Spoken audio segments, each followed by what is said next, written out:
India's first indigenous aircraft carrier, INS Vikrant, a symbol of power, resilience and Atmanirbhar Bharat. With 76% indigenous content, the ship is capable of operating a variety of fighter jets, including LCA Navy and MiG-29K and multi-role helicopters. For a pilot, there is a proper runway, but for a naval aviator, it's a constantly moving strip which looks like just a small dot when the aircraft is airborne. Let's hear it from a MiG-29K pilot on what it feels like to land on an aircraft carrier. When we are flying in sea, there is no reference. We only have wide ocean, which is blue, open sky, and there is an aircraft carrier in front of us.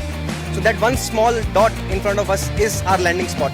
The size of this deck is limited, unlike airfields which are thousands of feet in length.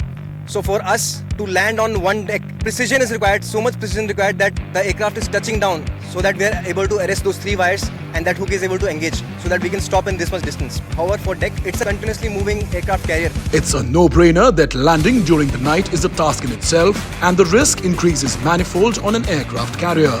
Landing on a carrier is already difficult because it's a very small spot. If you see from the air, it looks just like a matchbox and it is always moving, it is rolling, it is pitching.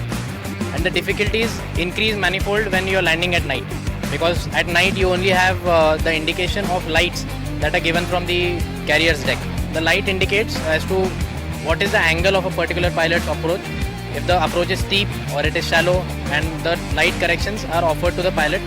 The pilot is expected to correct those immediately because there is not much time. The approach time to land on the deck is very small as the aircraft is approaching at a faster speed. And you also have a safety officer who sits on the deck continuously monitoring the aircraft, and he tells you if your approach is correct or not.